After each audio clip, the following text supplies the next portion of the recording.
I'm with Aaron from the United States. Aaron, tell us something about yourself. Hey guys, I'm Aaron. I'm a rising junior at Ohio State University. I was born and raised in Northeast Ohio. Now I call Columbus home. I studied finance and then I minored in Spanish. And I'm here for the inaugural year of Birthright Macedonia. How'd you find out about Birthright? Funny story, actually. I found out about Birthright Macedonia through another participant, Philip Yotevsky. At Ohio State, a kid in my scholars group, actually, Mario Rostovsky, founded the Macedonian American Student Organization. With that comes the Facebook page. And I was on spring break in Florida, and I got a notification somebody had posted in the Macedonian American Student Organization page.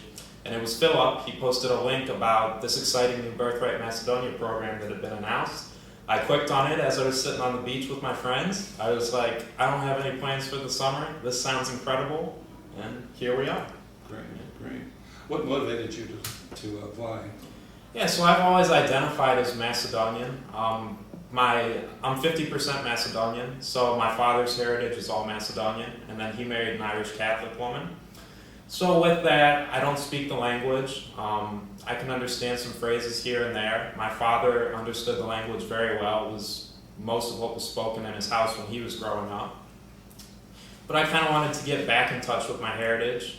We have big family gatherings, and after coming here, I can see kind of where those traditions all come from, but all the food and whatnot, I mean, zelnik, pšenica, that kind of stuff, I knew what it was, but now I have a much better context after this trip. So it worked out exactly. I got back in touch with my heritage. Super.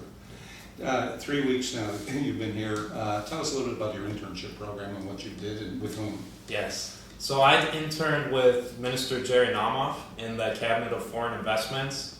It was the best internship I've ever had. As a business major, his mandate is to attract foreign investors to Macedonia. So I worked with his cabinet of about 6 or 7 ministers, and then another Birthright participant, Philip, who I talked about earlier. And basically what we did was we organized a LinkedIn marketing campaign, specifically to target BPO or business process outsourcing companies that will come to Macedonia to do business. Because as I learned, Macedonia has a very competitive pro-business environment. It was really a dream come true. I spent probably an hour to 2 hours every day in the office communicating directly with the minister. This internship was way more than I expected. I learned so much. I learned some stuff about marketing, the numbers, the communication skills was a big thing. I was using the minister's email account. I was meeting with a minister. How often am I ever going to do that? Am I ever going to do that again? Probably not. So the internship was really a dream come true. Great, great. And your host family, tell us about that. So my host family is Nicola and Simona. They're brother and sister, mid to late 20s, and they were awesome. Unfortunately, I didn't get to know Simona so well. She had an opportunity to come up to travel to the United States. She's a journalist, and she left during the first week, but she was great for the short time I did know her. And Nicola's the man. We share a lot of common interests. We both love soccer. We bonded on the first day. He had a picture autographed, made out to him personally from Andres Iniesta, one of my favorite players from Barcelona. And after that, we just hit it off. We talked about everything, girls. He taught me how to cook some good Macedonian dishes, soccer.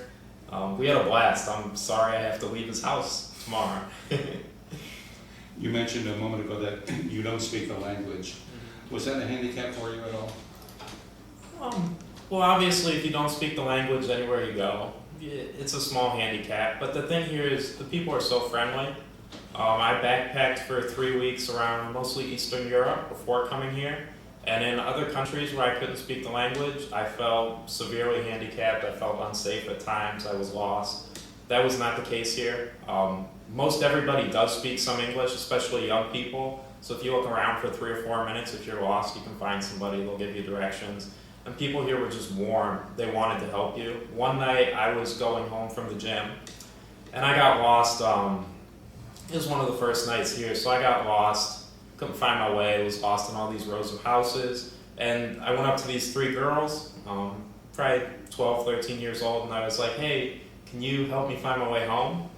And they spoke very minimal English. I spoke very minimal Macedonian, but they wouldn't leave me alone until they found somebody that did speak English and was able to tell me exactly where to go. So that was really cool. Aaron, I understand that you met a member of your family that you had no contact with before. Tell us about that. Yeah, so this was amazing. We went down on the second weekend to Prewitt, and I knew that my dad's dad, so my dad was from Prewitt. He left in 1932 when he was 5 years old and immigrated to Akron, Ohio. So I had no idea what to expect going there. We went for Pivo Fest that weekend, which was a blast. And I talked to the family I was staying with, Alexandra Morgoska, and I said, hey, do you know this last name? And she's like, yes, I know the guy's two daughters from childhood. So Alexandra's father contacted the guy he knows, the father of that family, and we went over and had coffee and some plums and peaches at his house. It was kind of difficult because he only spoke Macedonian, I only spoke English, but we had Natasha, who you guys heard from earlier. She translated for us and we were able to communicate. We kind of figured out my family tree and lineage. It was amazing. And we were going to go back the next day on Sunday because his daughters were going to be back in town and they speak very good English, so we could have figured everything out and communicated more effectively. However, it was a crazy weekend with Pivo Fest and everything. Everyone was all over the place. So then, I guess that just means I have to go back, and hopefully I can convince my father to come with me as well. Aaron, would you recommend Birthright Macedonia to your peer colleagues back home? For sure. Birthright Macedonia has been a truly incredible experience. I didn't really know what to expect upon coming here. I was tired, I was lonely. I'd been backpacking through Eastern Europe for 3 weeks, the longest I'd ever been away from home. And I was like, well, if this is like the other places in Eastern Europe that I've been, it's going to be a long 3 weeks. That was a foolish worry looking back on it now. I got here at 3 a.m. Birthright arranged for transportation for me from the airport at 3 a.m. They brought me to the Stonebridge Hotel right in the center of Skopje. I stayed at a heavily discounted rate. And from there on, everything just continued. It was first class all the way. We traveled on the weekends. I worked during the week.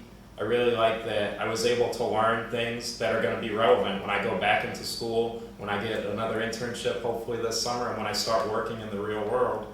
And on top of that, I've learned more about my heritage in the past 20 days than I did in the first 20 years of my life. Thank you very much, Aaron. Thank you. Appreciate it.